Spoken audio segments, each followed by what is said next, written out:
This is everything that happened on the news today, but it's going to be simplified in 60 seconds. A supercomputer simulation just predicted when human extinction on Earth will occur, which is crazy.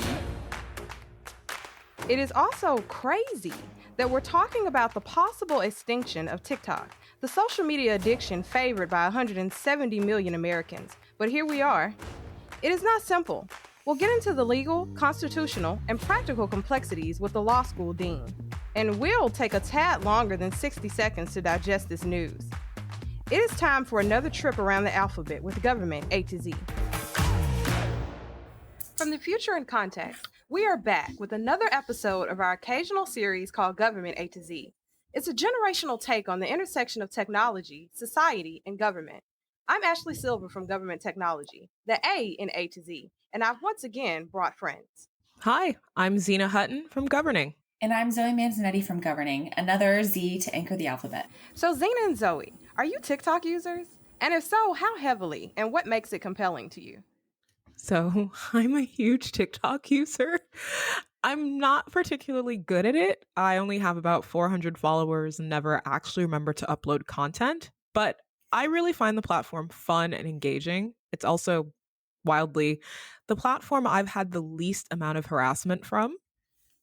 Anyway, I wouldn't say that I'm a heavy user, but I definitely spend like a half hour in total on the platform minimum, especially when I'm working out at home since I'm on my exercise bike. And that's like not a lot, technically. And it's been so interesting to realize that in many ways, TikTok has replaced Twitter as a minute by minute cultural touchstone. Think about how on Twitter a few years ago, you were getting up to the minute coverage of natural disasters and political movements, and it was accurate information for the most part. TikTok has become that place for a lot of people across the world to the point where the US isn't the only government looking at banning or blocking it. Like France just blocked it in New Caledonia following like really big riots. It's easy to get information from TikTok. It's even easier to get misinformation from there. And everything is delivered by these nice looking, engaging people who sound like they know what they're talking about, even when they don't. And that moves folks. I, on the other hand, very opposite of Zena, am not a TikTok user. And in general, I'm pretty anti-TikTok. I personally think that it creates these siloed echo chambers of opinions that further drives divisiveness. And I think it really fosters a herd mentality that can be easily manipulated and kind of harmful. But more generally, it has become such an incredible attention suck for millions of Americans, including many of my own friends, in a way in which I think the average TikTok user is simply digesting information mindlessly from a highly curated algorithm, and also depending on it too frequently as a social crutch. But given all of that and my own personal preferences, I don't actually know that there's a real legal founding to ban it in America. And while I don't really like it, I just don't really use it. Well, those are both interesting takes, you guys. But I guess regardless of the stance one takes, TikTok can be seen as an intersection between technology, society, and government. And its future in America has come down to two options: ban or buyout. So for those who have not been following the TikTok on TikTok, here's the scoop.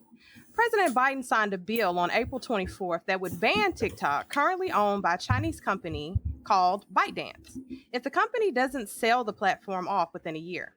So ByteDance has 9 months from the date that the bill was signed to divest the American version of the app. I also read that there might be a potential 3-month extension if the president saw that steps were actively being taken to make the sale.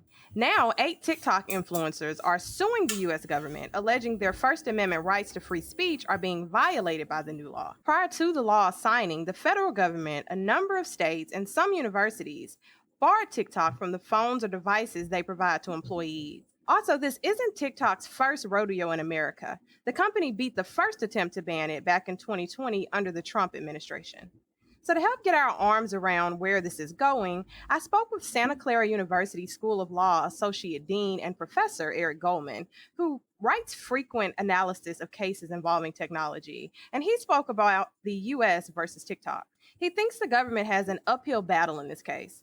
And the dilemma for the government begins with its own transparency and explaining exactly why they are forcing the sale of TikTok and if their reasoning really has ties to national security. It's a little hard to discuss the national security implications, in part because the evidence of such national security risks hasn't been made fully public. Some of the evidence has been disclosed, and some of it was disclosed to Congress, but only in a way that we, as the public, couldn't see. And it's always uncomfortable to take the government's word on a question like things like national security. Um, they have incentives to overstate the risks. And often, when we start doing the investigation, the issues don't hold up to critical scrutiny. Now, national security doesn't give the government a free pass around the First Amendment. They still will have to navigate some very significant First Amendment challenges. In hearing that, it makes me think about constitutionality. Back when I did my piece for Governing about Florida's attempt to age gate social media and, well, the internet for minors in the state, one of the big things that came up was that experts clearly believed that these restrictions would go against free speech rights. I spoke to several folks from organizations like the Foundation for Individual Rights and Expression, and they all expressed a belief that age gating the internet, the way that Florida and several other states have tried to do, becomes a First Amendment violation. This TikTok ban feels as though it'll fall under the same vein. This is because it infringes on, or rather tries to dictate, the rights of both users and the platform itself, and how everyone can engage socially. Half of the American population, apparently, uses TikTok. It's not just Gen Z or Gen Alpha, but they make up the majority of users.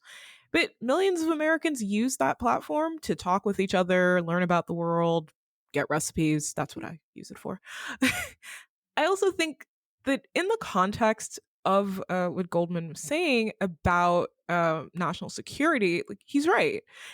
It's not just that I agree that national security isn't a path for the government to ignore the First Amendment, but that almost every single social media platform with an app, especially the similarly used meta platforms of Facebook, Instagram, and WhatsApp, can collect as much, if not more, information on social media users. Like, I think about what my Facebook account knows about me and tells other companies about me, and I've had that account from 2007. That's too much information. So, singling out TikTok for something other social media platforms have done for decades without being punished just feels weighted.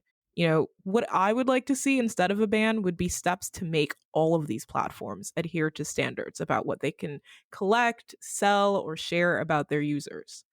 And I know everybody's like, China, China about this, but social media apps as spyware predate TikTok, they predate ByteDance, and oversight is needed broadly, not just here and not just in the form of bans. And here's Goldman again. So, here in the United States, the First Amendment really casts a very long shadow over the legality of any attempt to ban software, and certainly an attempt to ban software that allows people to talk to each other.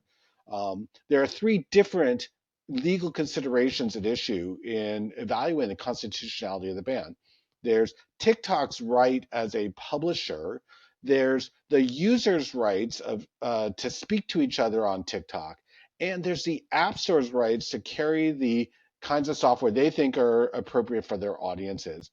The ban violates or makes incursions onto all three of those rights. So there are three different ways in which this ban might be unconstitutional. And in the Trump era, when there were efforts to ban not only TikTok but WeChat, all of those ultimately failed, including on constitutional grounds. And since then, we've had additional efforts of banning TikTok, including one in Montana that also failed on First Amendment grounds. There's very good reason for us to think that this ban will also fail, and that Congress knew that it was going to be running into a constitutional problem and really didn't try to solve the problem. Based on what Goldman just said, there seemed to be a lot of room for legal challenges here, and there have already been a few filings. Just as Ashley said earlier, the most recent and high profile legal challenge was one that was brought against the US government earlier this month by 8 TikTok creators. The creators are diverse in their geographic location and channel of creation. There's a rancher in rural Texas, a North Carolina political activist, a North Dakota college football coach, a comedian in Arizona, a rapper from Mississippi, and more. But they all have the same concerns that the TikTok ban threatens to deprive them and the rest of the country of this distinctive means of expression and communication. One of the creators said, quote, losing the platform would be losing not only my income, but my most effective means of connecting with people around the world. I think that this raises an interesting point in the complications on this topic. Many of these creators using TikTok on their livelihood like a job. The lawsuit explains that the plaintiffs, quote, have tried using other social media apps with far less success. Kind of circling back to what Zena was talking about, I think it's particularly interesting juncture of this lawsuit because TikTok is people's jobs. However, it's not only where they earn money, but they engage with others and they spend a lot of their time. And yet, if these creators were just at a traditionally structured corporation, if that company was shuttered for any reason, would they still be suing for the loss of their job? What I want to know is why is TikTok so much more lucrative and successful for these creators than other platforms? Especially when other social platforms like Instagram and YouTube, for instance, have adopted similar styles of content flow with infinite scrolling, short videos, sound clips, music clips, etc. Why is it TikTok that is worth going to bat for? What I didn't expect was the influencer lawsuit coming before the actual company ByteDance brought a lawsuit. But I think the most intriguing aspect of the interview with Goldman was his expansion on not only how this ban might impact users and the actual company, of course, but also the wider implications it could have on foreign diplomacy and trade relations. The type of regulatory precedents it sets for those countries that might want to do business with America, but in the future, they could now be hesitant. So his take on that was pretty insightful to me. Here's Goldman again. Almost certainly, they're going to challenge the law prospectively in court, and the law contemplated that would happen. This is not going to be a surprise to anybody. And so the law will be challenged in court, and we'll have an answer on the constitutionality question likely before the law would take effect. So the TikTok team has said I don't think, plan to comply with the law.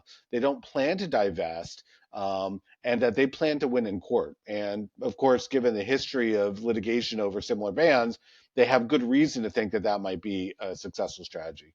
What I didn't expect was the influencer lawsuit coming before the actual company ByteDance brought a lawsuit.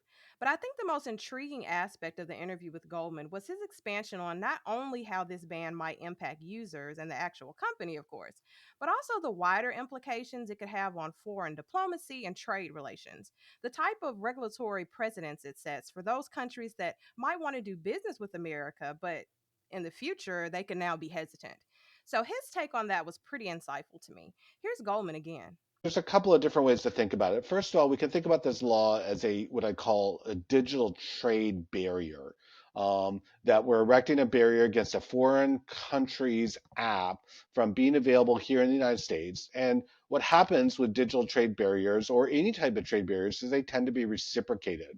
So we can now start to expect that other countries would erect bars against US based apps as a tit for tat retaliation. This, again, is not a hypothetical. Just a few weeks ago, China banned WhatsApp in China, maybe for reasons that have nothing to do with a TikTok ban, but it could also be part of this ongoing tit for tat retaliation, trade war type dynamic. And so, in those circumstances, we already know what happens when trade wars break out. Everyone loses, everyone is worse off. While there could be significant impacts internationally from this debate, there will be future implications domestically as well, due to the immense public opinion and lobbying efforts within the US that are only further fueling this debate over TikTok. Goldman touched on that issue as well. It's been very tempting, I think, for many politicians to criticize TikTok because it's associated with China, and there's just xenophobia across our country. Um, B, because our politicians don't necessarily care about free speech the way that they might say they do. And so, from their perspective, shutting down an app that allows people to talk to each other is no big deal, when maybe in a different era that would have been viewed as a very big deal. And also, we should note that many of TikTok's most passionate users might be under 18. And so they're not even voters. And so, from the politician standpoint, it doesn't matter to burn non voters. Who cares about that? And TikTok used its presence with Americans to tell Americans about the risk of this ban and to encourage them to call their elected officials. And now the elected officials believe that TikTok was just engaging in propaganda, again, on behalf of the Chinese government. And so they disregarded all of the advocacy that they received. They think that that was actually a stunt and not actually the true political views of their constituents. So the politics here have gotten really scrambled. Zena, I know that this has been a topic that you've been watching and researching for governing. How do you think public opinion or political pressure has influenced this ban or buyout? So I fully agree that there's political pressure to make this ban happen. Like I said, TikTok is essentially being scapegoated over its Chinese connections, but every social media app spies on you. Your phone is a mobile surveillance device. The apps you use to edit photos, to track health issues, to journal, all report on you. Many actively sell your information to bigger companies, and in the case of like reproductive health with apps like Period Tracker Flow, they may even potentially give information on abortions and miscarriages to law enforcement. So the desire to single out TikTok for something that is a product of the 21st century surveillance state feels loaded. Again, very loaded. China can actually just buy data. They don't need to surveil because all of the social media platforms in the United States actually sell data. So it is incredibly possible for them to get the same data just from Meta. And there is no oversight over selling data. And it's just the acceptance like, oh, yeah, it's fine that it's an American company doing it. Well, the American company sells data to international companies. Part of what's interesting is that while many TikTok users aren't over 18 and the majority might not even be American, they seem to have an outsized influence on American politics and political perception of the US globally. So even though they can't vote in our elections, they can share news or political issues in ways that reach a wider audience that may then tell their family members who can vote about issues they might not be aware of. And yes, again, TikTok is also one of the biggest sites for political misinformation that cannot be overlooked. I'd actually argue that its user base isn't as progressive as people imagine, considering both the very deep vein of white supremacist influencers and the rise of tradwife content like Mormon influencer Nara Smith. But it is a platform that has an immense power politicians recognize, but can't quite figure out how to harness. Like right after the ban pass, the Biden admin tried to kind of hop on the Kendrick Lamar and Drake beef using memes on X/Twitter and on TikTok, only to get roasted. It was really embarrassing. And right after that, they posted a job listing for a meme manager at $85,000 a year because they recognize the power of technology and of memes. So when you look at this ban and think about what it means that there's a platform where some of the most opinionated current and future voters use, while politicians aren't getting any traction, if you can ban or buy TikTok, in theory, you control who can talk about what, and you can use it to reshape political discourses. Interesting. And honestly, we really don't know how extensive the domino effect might be if TikTok actually ceased to exist. But I did learn that there's a lot to consider from the interview with Goldman. And getting back to our spectrum or our sphere of focus here at government technology and, of course, governing, what do you guys think about the future of TikTok in the context of state and local government and why this conversation is so important to the people we serve? First of all, a TikTok ban will further increase younger generations' distrust of government. One of the biggest sentiments I've seen expressed on and off the platform with Gen Z and Gen Alpha is that these are younger adults who view their world as falling apart. And rather than seeing any changes or attempts in government to significantly lower housing costs, raise wages, or slow climate change, government has been focused on the TikTok ban. Like I've seen people go, oh, it took them like 2 weeks to push this through. This isn't fair.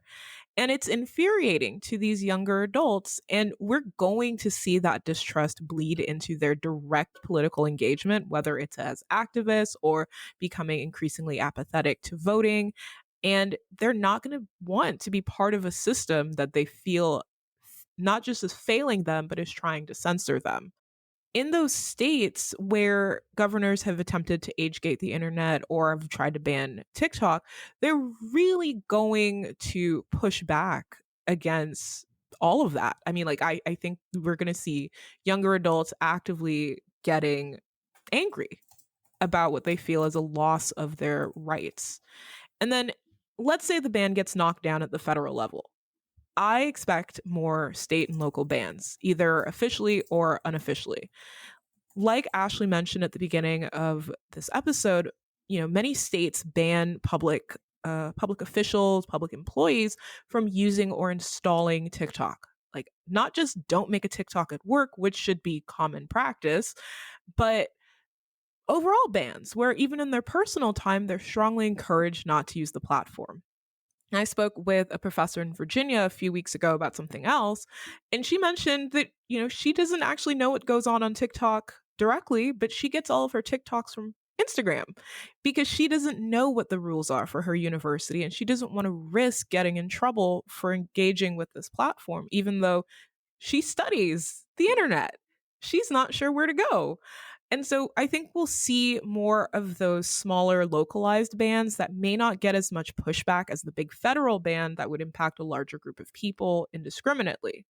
It's difficult. I think state and local governments should try to stay on top of this, despite how hard it is to make the right call here, because there's as much bad as good with TikTok. But blanket bans of an entire social media platform edge into censorship, something that most constituents don't really like.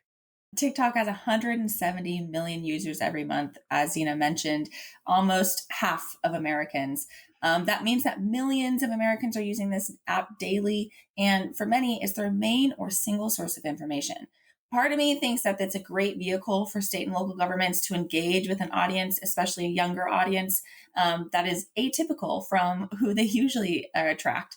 But it could be a good way to garner interest in local issues.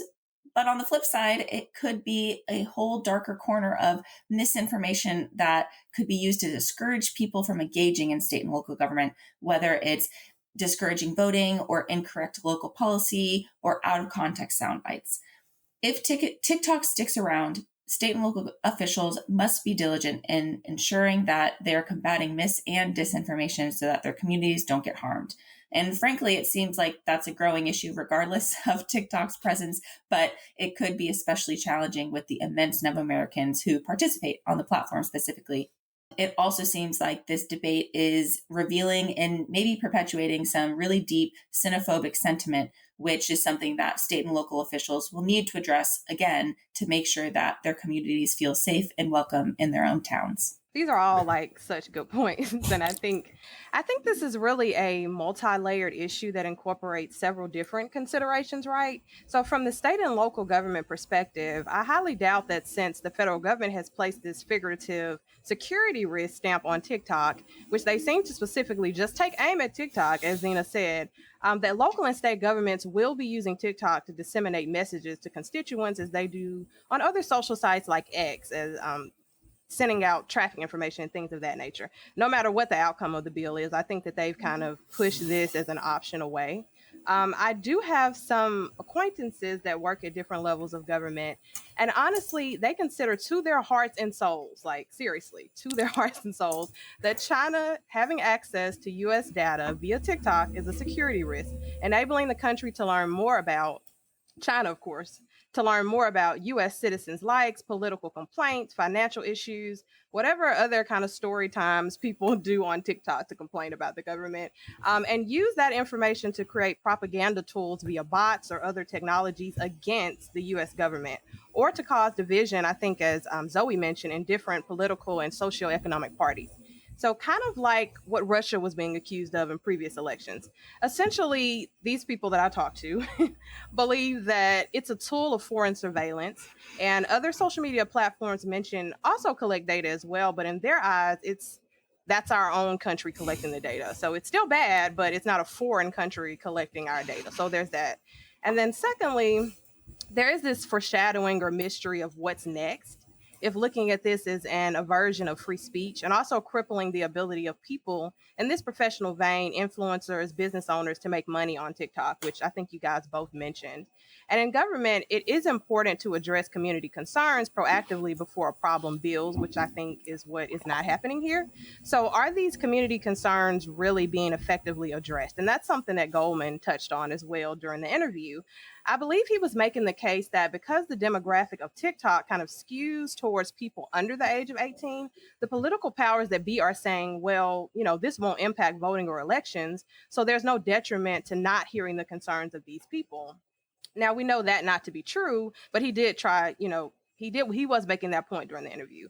And it's really about, I think, balancing national security with local interests to help promote transparency and public trust in governance. And I feel like that at the core is really what this conversation is about. That will wrap another episode of Government Technology A to Z. Thanks to my co-hosts, Zena and Zoe. This was a great conversation. Thank you. Thanks, guys. We'll catch you next time. Bye. Bye. And that is the TikTok on Government A to Z, an occasional series from the future in context. We'll cycle around again soon. Our editorial and production team includes Theo Douglas and Kaylee Tedrow. Our producer is Paul Taylor. Our executive editor is Noelle Nell. Our editors-in-chief are Dustin Heisler and Kathalia Robinette. You can find us on YouTube and major podcast apps from Apple, Audible, and Spotify. But you won't find the show on TikTok yet. We should probably change that. We could use another 170 million new friends. For Zoe Manzanetti and Zena Hutton, I'm Ashley Silver. Thanks for listening.